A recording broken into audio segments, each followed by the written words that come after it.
Let's now talk to Conservative MP Jonathan Gullis on this point. Evening to you, Jonathan. Welcome. This is a Tory government policy voted on, as I just mentioned. It was approved by the public at the last election, by definition. And now Rishi Sunak said today that they weren't being honest with the public. So was the plan really to backflip all along? Well, I think it's important to remember that we're still keeping our commitment to net zero. No one's disregarding that. But what we are trying to do is find a pragmatic and sensible way forward, particularly for constituents in places like I'm proud to represent in Stoke-on-Trent, North, Kidsgrove and Tork. We don't want to be, like we've heard earlier, alarming individuals about what happens with their vehicle. You know, in places like Stoke, a lot of people own older vehicles, will rely on second-hand vehicle purchases. And actually, the second-hand vehicles market has been becoming very expensive, pricing people out of things like buying their first car, like I did my Vauxhall Corsa 1 litre back in 2007 when I was learning to drive.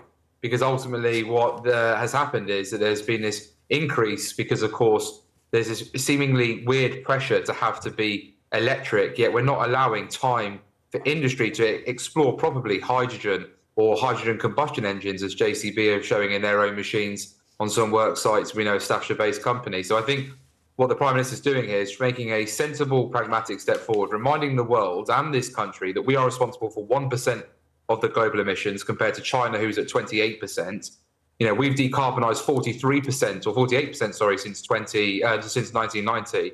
The rest of G7 has only managed to achieve -8%. So there's a lot of other countries need to do a lot of other work, and the British taxpayer shouldn't have to keep forking out when other countries aren't willing to step up and do their bit. But Jonathan, this is about votes, right? There's no way around this. If I'd have had Rishi Sunak sitting in front of me 1 week ago, 2 days ago, and said to him about 2030 and all the other various aspects that today he's put his big size sixes onto, he'd have said, no, we stand by this. This is absolutely the way forward. It's been voted on. Everybody gets it. We've got to do this for the good of planet Earth, etc. So what has changed in a relatively short period of time?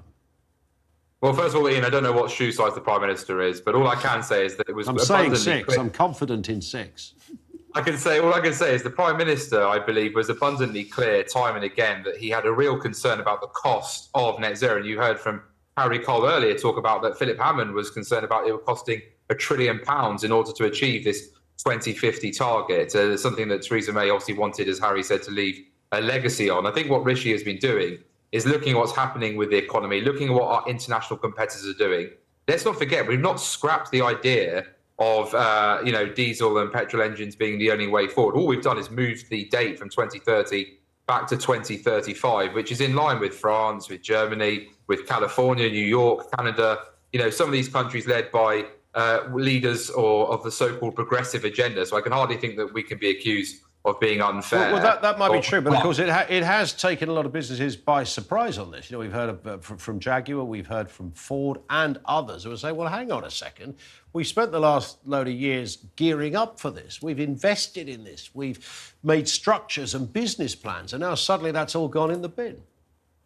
Well, let's not forget, I think Ford actually makes diesel engines in this country. I'm not sure if they make much else. Toyota have actually come out and welcomed what the Prime Minister has said this evening. And obviously YouGov polling themselves show that there's more support for what the Prime Minister's done than as opposing to it. So ultimately what this shows is the Prime Minister's found a pragmatic and sensible way forward without making the British taxpayer poorer, but also making sure that businesses can still invest. And we've seen the Tata JLR deal. We've seen the BMW announcement in recent times. There's no need for investment to have to run off because ultimately, as I say, we're only doing what other international competitors are doing themselves. Germany, a major automotive manufacturer when it comes to what they achieve globally. And all we're doing is working on par with them. I think it's a sensible, pragmatic thing. I think voters in places like mine will see that a common sense approach. And of course, the Labour Party have got to justify why they think it's appropriate to ban the use of new diesel and petrol engine vehicles, because ultimately I think they'll be massively out of step with the electorate.